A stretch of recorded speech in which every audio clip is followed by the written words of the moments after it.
પરથી જ્યારે ફૂંકાવાનું છે ત્યારે બનાસકાંઠા જિલ્લો એ સમગ્ર ગુજરાતની અંદર 26 સીટો ભારતીય જનતા પાર્ટી 5 લાખના પ્લસથી લોકસભામાં જીતવા માંગતા હતા।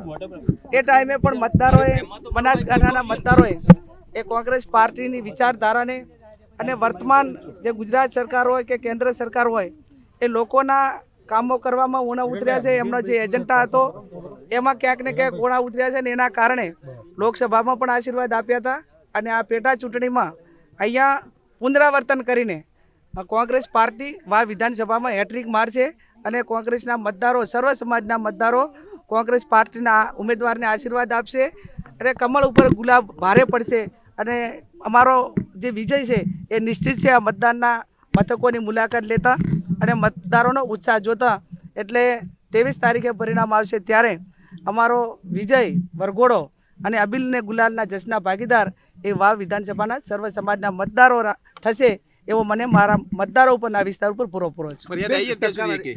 ટકાવારી જે પ્રમાણે મતદાનની છે અત્યારે લગભગ 24% ઉપર મતદાન જતું રહ્યું છે। શું લાગે છે મતદાન હજી વધશે અને વધશે તો ક્યાં તરફ ફાયદો? સારું મતદાન સવારથી કરીને જ મોટા ભાગના બૂથોની મેં મુલાકાત લીધી, ત્યાં લાંબી લાઈનો હતી।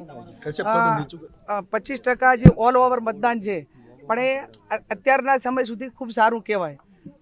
જે જાતિ સમીકરણના આધારે પણ પોતપોતે ઉમેદવારો પૂરા પ્રમાણમાં મતદાન થાય એવા એમના ટેકેદારોના બધાના પ્રયાસો રહેશે।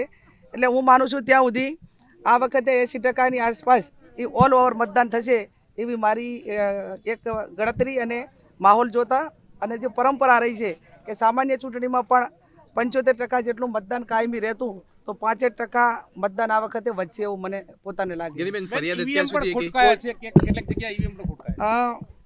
સવારમાં શનિસેડા હોય, અસાણા હોય, આવા 3-4 ગામોની અંદર ઈવીએમ મશીન છે એની ખરાબીના કારણે ક્યાંક ને ક્યાંક લાંબી લાઈનો લાગી અને મતદારોને વેટ કરવો પડ્યો। એક ખાલી પેટા ચૂંટણીમાં પણ જે મશીનરી તૈનાત હોવી જોઈએ એ ક્યાંક ને ક્યાંક અભાવ રહ્યો એવું મને પોતાને લાગે છે। પણ ટેકનિકલ બાબત છે અને એનું સોલ્યુશન થઈ ગયું છે ને હવે મતદારો પૂરું મતદાન કરી રહ્યા છે। બેન, બીજી કોઈ પણ પ્રકારની ફરિયાદ જે પ્રચાર દરમિયાન આપે આક્ષેપ લગાયા હતા એવું ક્યાંય આપણે લાગી રહ્યું છે? એ બધું જ્યાં રૂલિંગ પાર્ટી જેને લોકશાહીને માનતા જ નથી, માત્ર પૈસા સામ દામ દંડ ભેદને જે દબાવની રાજનીતિ છે એ એમના એકદમ પેલામાં આવી ગઈ છે વર્તનમાં અને વર્તનમાં ને હવે પછી તો હું માનું છું કે એમના વારસામાં જ ખોટું કરવાનું, જૂઠું બોલવાનું, લોકોને ખોટા વાયદા આપવાના અને કેફી પદાર્થોથી ચૂંટણી જીતવા માટેના પ્રયાસો કરવાના, યુવાનોને કેફી પદાર્થોથી બરબાદ કરવાના આ એજન્ડા એમનો આજનો નથી, કાયમી રહ્યો છે।